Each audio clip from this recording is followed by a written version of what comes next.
नमस्कार। आज अपने कक्षा 12 इतिहास के चौथे अध्याय मुगल आक्रमण प्रकार एवं प्रभाव, इसमें एक अध्ययन बिंदु है हमीर देव चौहान, जो कि रणथंभौर रियासत सवाई माधोपुर के जो है प्रकाशीय शासक थे। तो उनके बारे में अपनी चर्चा करते हैं। शुरू करते हैं इस नए टॉपिक को, हमीर देव चौहान के बारे में। तो इसकी खास बात यह है कि 1192 ईस्वी में आपको पता होगा त्राइन का दूसरा युद्ध हुआ पृथ्वीराज चौहान और मोहम्मद गोरी के बीच, जिसमें मोहम्मद गोरी ने पृथ्वीराज चौहान को पराजित कर दिया और मार डाला। और अजमेर की जो शाकंबरी रियासत जो थी उस पर एक प्रकार से मुस्लिम अधिकार हो जाता है, मोहम्मद गोरी का अधिकार हो जाता है। अब उसके बाद में क्या हुआ कि 1193 ईस्वी में, यानी अगले ही साल, पृथ्वीराज चौहान का एक पुत्र है जिसका नाम था गोविंदराज। यानी पृथ्वीराज चौहान तृतीय का जो पुत्र है गोविंदराज, इस गोविंदराज ने क्या किया है, रणथंभौर नामक जगह पर जो एक प्रकार से 1193 ईस्वी में एक प्रकार से क्या है कि यहाँ पर अधिकार कर लिया है और एक नई रियासत का जो है निर्माण किया है, जिसको रणथंभौर की चौहान रियासत या रणथंभौर की चौहान शाखा के नाम से जो एक प्रकार से इसको जाना जाता है। अब ये जो रणथंभौर की चौहान शाखा है, इसका जो संस्थापक है वो गोविंदराज है, और ये गोविंदराज पृथ्वीराज चौहान तृतीय का जो है एक प्रकार से पुत्र है। मोहम्मद गोरी द्वारा उसको जो पराजित कर दिया, उसके बाद में ये यहाँ से जो है भाग जाता है और रणथंभौर, जो कि सवाई माधोपुर में राजस्थान में पड़ती है, तो वहां पर जो एक प्रकार से चौहान शाखा का जो एक प्रकार से नई रियासत का निर्माण कर लिया है। अब इस वंश का जो सबसे महान शासक यदि बात करें, सबसे प्रतापी शासक है, तो वो आता है कौन? हमीरदेव चौहान। यानी हमीरदेव चौहान जो है वो इस रियासत का सबसे महान शासक माना जाता है रणथंभौर का, ये याद रखने वाली बात है। अब इस हमीरदेव चौहान के बारे में जो है जानकारी इतिहास के बहुत सारे ग्रंथों में, बहुत सारे ऐसे साहित्यिक जो है स्रोतों में हमें प्राप्त होती है। तो उन्हीं में से जो है एक प्रकार से बात आती है कि हमीरदेव चौहान के बारे में जो सबसे महत्वपूर्ण जो एक प्रकार से कुछ ग्रंथ हैं, वो है नयन चंद्र सूरी द्वारा रचित, नयन चंद्र सूरी द्वारा रचित जो है एक ग्रंथ है जिसका नाम है हमीर महाकाव्य।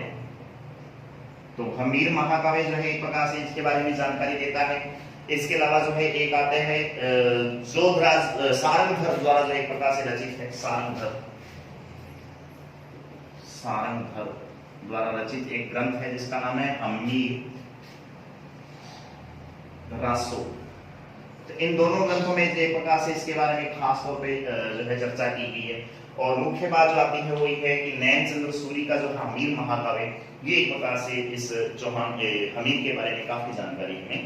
देता है। इसके अलावा जो बात आती है कि हमीरदेव चौहान की पत्नी जो थी, पूरे परिवार की बात करें तो इसकी पत्नी का नाम जो है एक प्रकार से रंग देवी था। रंग देवी इसकी पत्नी का नाम है। पुत्री का नाम जो है इसकी पद्मला है, पद्मला ये इसकी जो है पुत्री का नाम है। और खास बात यह है कि इस हमीरदेव चौहान ने अपनी पुत्री पद्मला के लिए रणथंभौर के अंदर ही एक तालाब बनवाया, जिसको पद्मला तालाब के नाम से जो है जाना जाता है। और आज भी ये पद्मला तालाब जो है वो बना हुआ है इस रणथंभौर किले के अंदर। रणथंभौर का किला जो बख्तरबंद किला एक प्रकार से जाना जाता है, ये पद्मला तालाब जो है इस पद्मला देवी जो इसकी पुत्री है, उस पुत्री के नाम पे जो है इसने एक प्रकार से ये बनवाया था। इसके अलावा खास बात ये है कि हमीरदेव चौहान जो है के दो सेनापति हैं। इसके दो सेनापति थे जिसका नाम था रणमल व रतिपाल। लिख देता हूं मैं यहाँ पर, सेनापति एक का नाम है रणमल और दूसरा है रतिपाल। इन दोनों का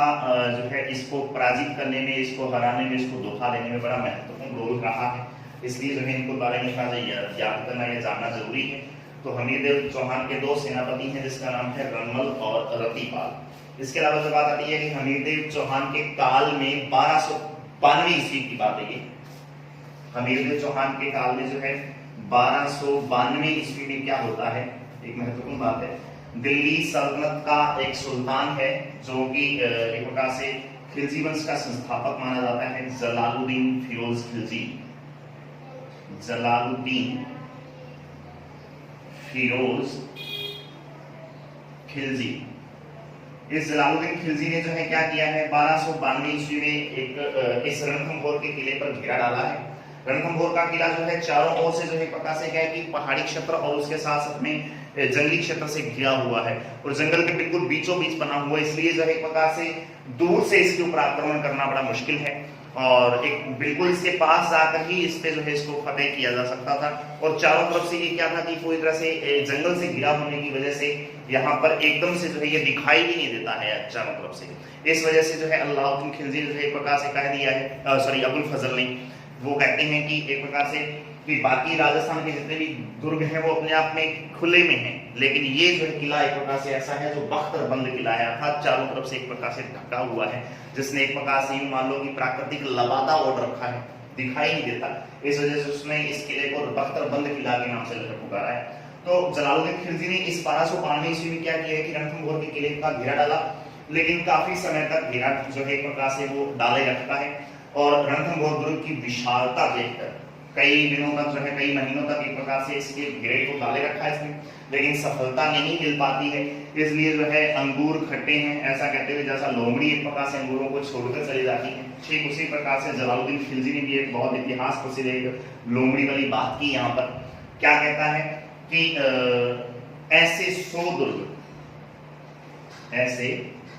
100 किले या दुर्ग एक ही बात है, मैं एक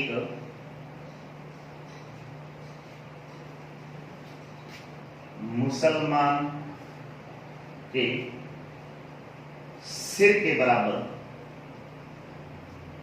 भी नहीं समझता। ये प्रकार से बताता है और हिस्ट्री के अंदर डायरेक्ट इस बात को लिखा गया है कि 100 किले जो है प्रकार से मुसलमान के किले के जो है एक सिर के बराबर भी जो है प्रकार से नहीं समझता, अर्थात ऐसे 100 किलों को एक मुसलमान के सिर के ऊपर मैं कुर्बान कर सकता हूं। ये बात एक प्रकार से कौन कहता है कि जलालुद्दीन खिलजी कहते हुए इस जो है 1292 के जो उसने घेरा डाला है, 6-7 महीने तक लगातार घेरा रहता है और बाद में इसको जो है वो छोड़कर अपने जो है दिल्ली सल्तनत की तरफ जो है दिल्ली राजधानी की तरफ जो है दोबारा लौट जाता है। तो ऐसा जो है एक प्रकार से वो खाली एक प्रकार से यहाँ से चला जाता है।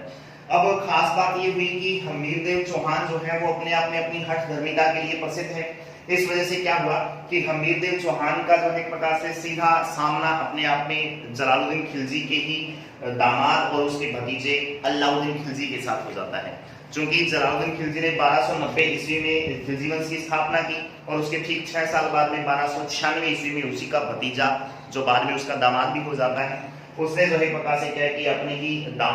ससुर जलालुद्दीन फिरोज खिलजी की हत्या कर दी है दरबार के अंदर ही, और उसके बाद में वो जो है एक प्रकार से जबरदस्ती शासक यहाँ का जो है दिल्ली सल्तनत का बन जाता है। और उसने जो एक प्रकार से दिग्विजय की नीति अपनाई है उस अलाउद्दीन खिलजी ने, और वो दक्षिण भारत को जो है अपने आप में अपने चंगुल में लेना चाहता है मुख्य तौर पे जो है। लेकिन आड़े आ रहा है ये हमीरदेव चौहान का जो है एक प्रकार से ये बड़ा राज्य जिसको अपने आप में रणथंभोर जो है रियासत के नाम से जानते हैं। तो रणथंभोर रियासत बीच में आई थी, इसलिए दोनों के बीच में टकराव होना लाजमी था, लेकिन कोई बहाना चाहिए। अब वो बहाना किस तरीके से मिलता है, 1296 ईस्वी में जो है अलाउद्दीन खिलजी शासक बनता है और इन दोनों के बीच जो है अर्थात अलाउद्दीन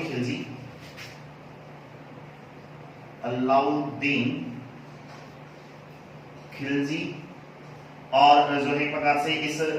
चौहान अर्थात रणथंभोर के जो शासक हमीरदेव चौहान के बीच में जो एक प्रकार से क्या है कि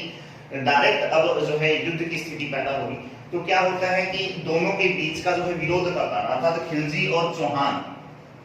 दोनों के बीच में जो है विरोध का या एक प्रकार से संघर्ष का कारण जो है एक प्रकार से मंगोल नेता है जिसका नाम है मोहम्मद शाह। मंगोल नेता मोहम्मद शाह,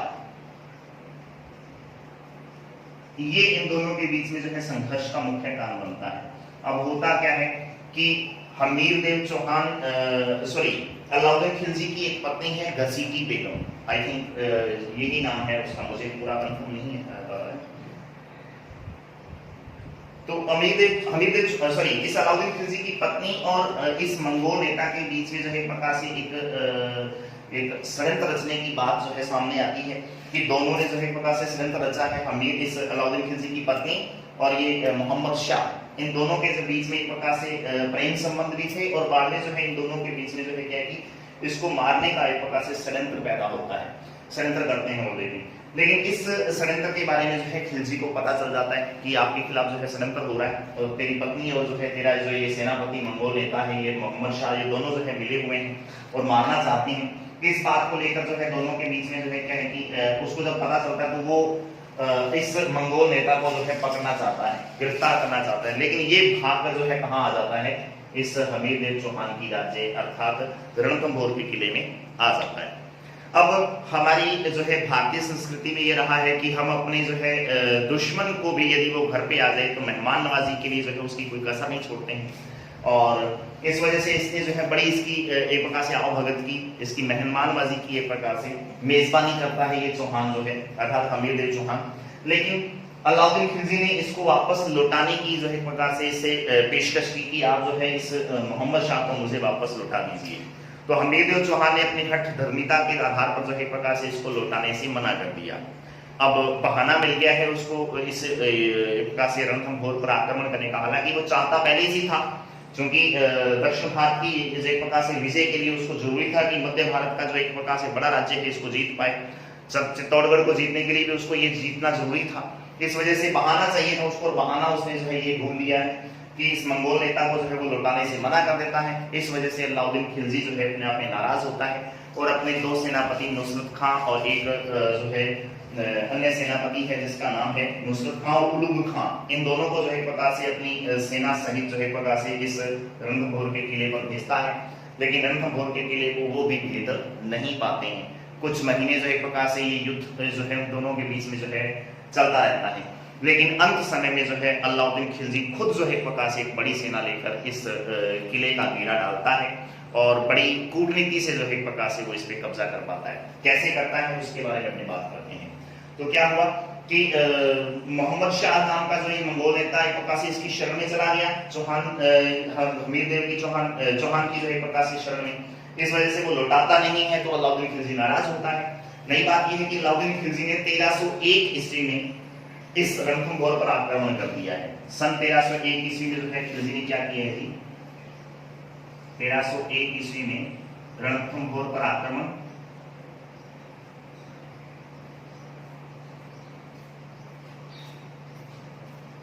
और कूटनीति का सहारा लेता है, अर्थात एक प्रकार से छल कपट का सहारा लेता है। और क्या होता है कि आक्रमण करता है और अपने जो है ये दो सेनापति रणमल और रतिपाल जो है इन दोनों सेनापतियों को जो है वो क्या करता है अपनी शरण में मिला लेता है, अर्थात रणमल व रतिपाल को दुर्ग का लालच देता है। दुर्ग का लालच देकर उनको अपनी ओर मिला लेता है और स्पष्ट तौर पे कहता है कि अब आप सेनापति हो और यदि आप मेरा साथ देते हो तो युद्ध जीतने के बाद मैं आपको दोनों को जो है एक प्रकार से दुर्ग का जो है एक प्रकार से किलेदार यानी शासक बना दूंगा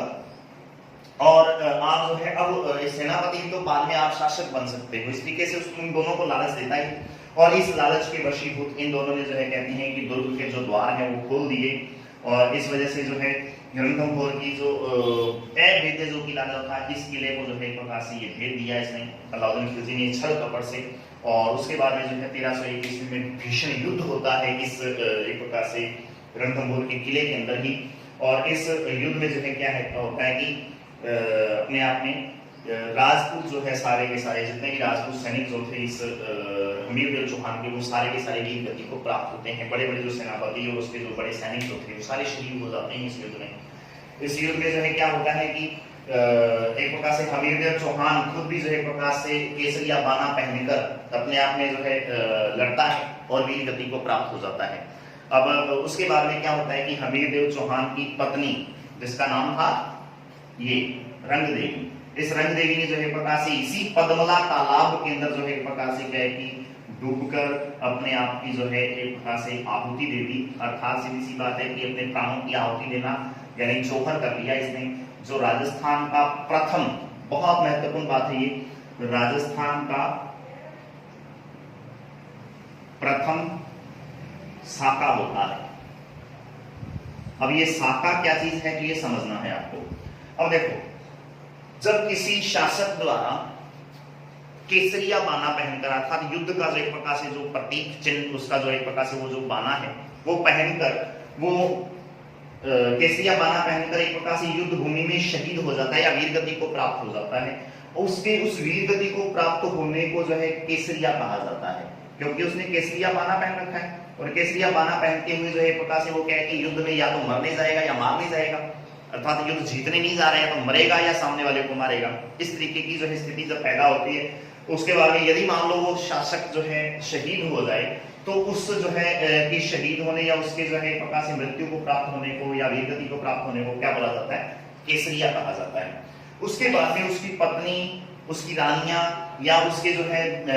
बेटियां या जो भी हैं एक प्रकार से उस शासक की जो औरतें हैं एक प्रकार से उसके परिवार की स्त्रियां हैं, वो सारी की सारी जो है स्त्रियां क्या करती हैं, या तो पानी में डूबकर या अपने आप को जो है आग के हवाले करके किसी भी तरीके से एक प्रकार से एक आत्महत्या टाइप, एक आत्महत्या नहीं बोलेंगे अपने उसको, एक अपशब्द हो जाएगा ये, यानी एक यूं मान लें कि अपने आप को जो है आहुति दे देती हैं, एक प्रकार से बलिदान कर देती हैं अपने आप का, ताकि दुश्मन सैनिकों और दुश्मन जो है शासक ने जो है एक प्रकार से अपनी अस्मिता, अपनी इज्जत को बचा सकें। इस वजह से जो है प्रकार से अपनी इज्जत को जो है बचाने के लिए, अपनी अस्मिता को बचाने के लिए उन औरतों द्वारा जो है एक जल में या फिर अग्नि में जो है अपने आप को भेंट कर दिया जाता है, जिसको अपने आप में जोहर बोला जाता है। जोहर आपने जो है ये जोधा अकबर जो फिल्म, सॉरी क्या नाम है इसका, अभी जो फिल्म पद्मावत फिल्म जो थी उसमें भी जो है आप लोगों ने देखा है, तो वो सेम चीज एक प्रकार से जो है क्या होता है कि जोहर कहलाता है। रानियों द्वारा जो है प्रकार से अपने आप को जो है शहीद कर लेना, ये मान सकते हैं अपने, तो उसको जो है एक प्रकार से जोहर कहा जाता है। जब किसी दुर्ग में या जब किसी रियासत में शासक द्वारा केसरिया कर लिया जाए और उसकी पत्नियों द्वारा जो है प्रकार से जोहर कर लिया जाए, इन दोनों कंडीशन को मिलाकर जो है क्या बनता है? साका बनता है। अर्थात केसरिया और जोहर जिस दुर्ग में इकट्ठा हो, एक साथ हो, उस जगह पर जो है प्रकार से उस जो है कंडीशन को साका बोला जाता है, उस स्थिति को साका बोला जाता है। और राजस्थान का जो है प्रथम साका 1301 ईस्वी में जो है प्रकार से ये होता है, जो बहुत ही महत्वपूर्ण है, जिसमें केसरिया रणवीर देव चौहान के नेतृत्व में और साका जो है इस रंग देवी के नेतृत्व में जो है प्रकार से हो जाता है। और खास तौर पे याद रखेंगे ये राजस्थान का एकमात्र जल जोहर है, ये भी याद रखेंगे, क्योंकि जोहर जो है वो कहाँ करती हैं औरतें? जल के अंदर करती हैं, अर्थात पद्मला तालाब में करती है, इसलिए जो है एक प्रकार से राजस्थान का यह एकमात्र क्या है जी? जल जोहर है। ये भी आपको थोड़ा सा अलग से याद रखना है, राजस्थान का एकमात्र।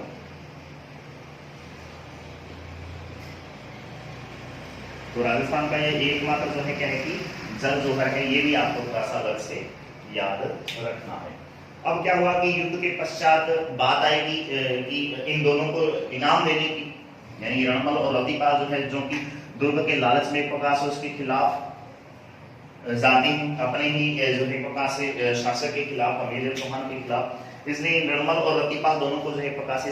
जो है इनाम के तौर पे जो है सजा मिलती है। और सजा क्या मिलती है? दोनों को जिंदा हाथी के पैरों के नीचे, हाथियों के पैरों के नीचे कुचल दिया जाता है, कुचल दिया गया, इनाम मिला है। और यह कहा जाता है कि जब आप लोग अपने मालिक के नहीं हुए, वफादार नहीं हो पाए, तो मेरे वफादार आप तब हुए।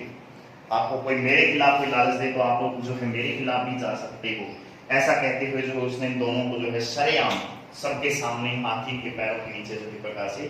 कुचलवा दिया गया। तो इन दोनों का भी इसी तरीके से एक प्रकार से बुरा अंत हुआ, और होना भी चाहिए था ऐसा। और इस तरीके से जो है ये रणथंभौर रियासत पर जो है 1301 ईस्वी में जो है इस हमीर देव चौहान की इस रियासत पर अलाउद्दीन खिलजी का अधिकार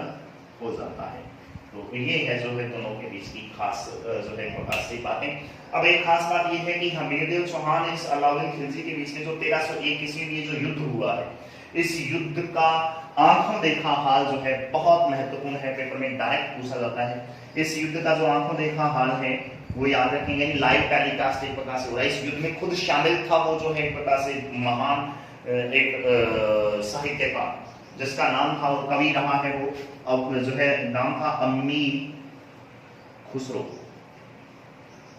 ये अमीर खुसरो जो अपने आप में एक सूफी संत भी है, और ये जो है एक प्रकार से क्या है कि इस अलाउद्दीन खिलजी के दरबार में रहा करता था, और अलाउद्दीन खिलजी के साथ इस युद्ध का जो है एक प्रकार से वो आंखों देखा हाल वर्णन कर रहा है। युद्ध हो रहा है, उस युद्ध को जो एक प्रकार से ये लिख रहा है, और अपनी पुस्तक है उसकी खजाइन उल फुतूह, खजाइन उल फुतूह नामक पुस्तक में जो एक प्रकार से क्या करता है जी, इस युद्ध का आंखों देखा हाल जो अलाउद्दीन खिलजी और हमीर देव चौहान के बीच में हुआ था, इस युद्ध का आंखों देखा हाल अमीर खुसरो ने अपनी पुस्तक खजाइन उल फुतूह में किया है। आप इसको अच्छी तरह से याद कर लेंगे। उसके अलावा जो है एक बात आती है कि ये जिसके बारे में जो घेरे की बात आती है कि एक प्रकार से ये जो जलालुद्दीन खिलजी द्वारा जो घेरा डाला गया था, और वो घेरा जो है एक प्रकार से क्या है कि उठा लिया गया बाद में उसको 6 महीने बाद में, तो उस जो है घेरे का भी वर्णन जो है एक प्रकार से बहुत महत्वपूर्ण है, और उस घेरे का जो एक प्रकार से आंखों देखा जो अपने आप में हाल है या आंखों देखा जो वर्णन है, वो भी एक प्रकार से जो है एक साहित्यकार द्वारा जो है किया जाता है। उसका नाम है अमीर खुसरो द्वारा ही जो है मिफ्ताह उल फुतूह नामक एक जो है एक 1292 ये वाली बात जो है 1292 ईस्वी में जो एक प्रकार से जलालुद्दीन खिलजी ने जो घेरा डाला था इस रणथंभोर का, और 6 महीने बाद में उसने उठा लिया, और ये कहता है कि 100 किलो को मैं कुर्बान कर दूं मुसलमान के एक सिर के बाल के बराबर। तो सिर के बाल है, सिर के बराबर नहीं, सिर के बाल के बराबर है जी, यहाँ पे बाल शब्द आ जाएगा, तो सिर के बाल के बराबर जो एक प्रकार से नहीं समझता। इस बात को जो एक प्रकार से कहाँ किया जाता है, तो मिफ्ताह उल फुतूह जो है एक प्रकार से एक पुस्तक है, मिफ्ताह उल फुतूह, ये भी किसकी है, तो अमीर खुसरो की है जी। इन दोनों को जो है एक प्रकार से पुस्तकों में अलग अलग बातों का वर्णन किया जाता है। मिफ्ताह उल फुतूह जो है इसमें फिरोज खिलजी जो था अर्थात जलालुद्दीन खिलजी जो है इसके द्वारा घेरे की बात की गई है, और अलाउद्दीन खिलजी द्वारा जो आक्रमण का जो वर्णन है वो अपने आप में खजाइन उल फुतूह में जो है किया गया है, और दोनों को जो है लिखा किसने है, अलाउद्दीन खिलजी के जो है प्रकार से दरबारी अमीर खुसरो द्वारा जो है ऐसा किया गया है। जी हाँ, तो आप इन चीज़ों को जो है अच्छी तरह से याद कर लेंगे, बहुत ही महत्वपूर्ण है। और 1301 ईस्वी में जो है प्रकार से अलाउद्दीन खिलजी की इस चौहान रियासत पर जो है अपने आप में अलाउद्दीन खिलजी का अधिकार हो जाता है। तो आज के लिए इतना ही, धन्यवाद, जय हिंद, जय भारत।